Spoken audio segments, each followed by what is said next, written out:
I am sorry. तुम्हें इतनी चोट लगी है और मैं तुम पर ही बरस रहा था। अपने घर वालों के सामने मेरा मान रखने में शुक्रिया। कल तक तुम मुझे समझा रही थी, तसल्लियां दे रही थी, अब खुद बुज़दिलों की तरह बैठकर रो रही हो। बस कर दो मनाल, जो हो गया उसे भूल जाओ। मैं तो खुद इतना टूट चुका हूं कि तुम्हें देने के लिए तसल्ली के लफ्ज़ भी नहीं है मेरे पास।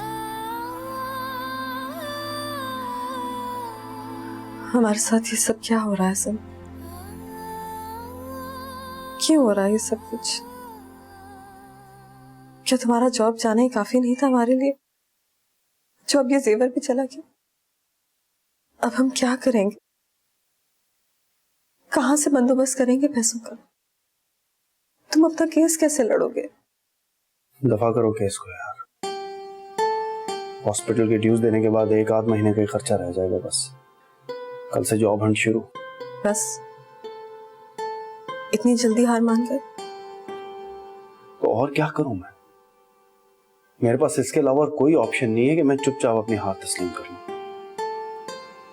नहीं, मैं तुम्हें ऐसा नहीं करने दूंगी। मैं कल अम्मी के पास जाऊंगी और उनकी तरफ का जेवर लॉकर में रखा है, वो लेकर आऊंगी और उसे बेच दूंगी। तुम फिर वही बात कर रही हो? एक बार का एक्सपीरियंस काफी नहीं है? तो इस बार तुम साथ चलना ना। बिल्कुल नहीं। खबरदार जो तुमने कोई ज्वेलरी बेची, मैं वो पैसे ही नहीं लूंगा तुमसे। क्यों बिना वजह की जिद कर रहे हो हसन? मनाल, जिद मैं नहीं, जिद तुम कर रही। तुमने उनके पास किसी किस्म की मदद मांगनी नहीं चाहिए। मुझे जो करना होगा मैं कर लूंगा।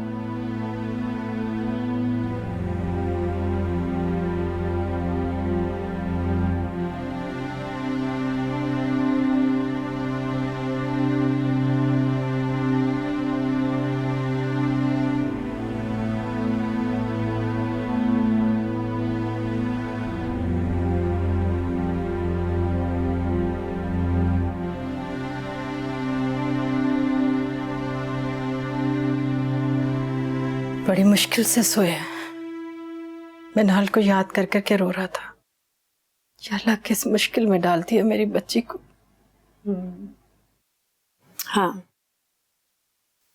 बैठे बैठाए मियाँ की अच्छी नौकरी चली गई, गोली लग गई। अम्मी, आपने मनाल से पूछा नहीं कि हसन भाई को ऑफिस से फारिग क्यों कर दिया गया? तुम्हें इससे क्या है? अपने काम से काम रखो, हर बात की टो में लगी रहती हो। क्यों? ये पूछना हमारा हक भी बनता है और फर्ज भी। मनाल के बड़े भाई हैं आप नहीं पूछेंगे तो और कौन पूछेगा? बाकी मामलात में तो तुमने कभी मुझे मेरा फर्ज याद नहीं दिलाया। अरे ठीक ही तो कह रही है, तुम्हें पता करना चाहिए। तुम ऐसा करो, कल जाकर हसन से मिलाओ। अरे ऐसे मौका पर अपनों की तसल्ली और हमदर्दी की जरूरत होती है। उनके पास जाने का कोई फायदा नहीं है। बहुत घुन्ना है आपका दामाद, अंदर की बात कभी नहीं बताएगा। मैं तो मशवरा दूंगी कि आप खुद ऑफिस जाकर पता करें। मुझे तो ये सोच सोच कर हौल उठ रहे हैं, अगर उसे ढंग की नौकरी ना मिली तो गुजारा कैसे होगा? मेरी बेटी ने तो पहले ही बहुत मुश्किलात देखी हैं। मैं कितनी खुश थी कि हसन की प्रमोशन हो गई है तो मेरी बेटी के दिन भी फिर जाएंगे। आपकी बेटी ने ये सजा अपने लिए खुद चुनी है। कितने अच्छे अच्छे रिश्ते नहीं बताए थे मैंने आपको, मगर आपने तो मनाल को खुली छुट्टी दे रखी थी। देख लिया पसंद की शादी का अंजाम। पसंद आया भी तो हसन भाई, जिसके ना खानदान का पता, ना जायदाद, ना आगे कोई ना पीछे कोई। पता नहीं क्या देखकर शादी की उसने। सच ही कहते हैं लोग, मोहब्बत वाकई अंधी होती है।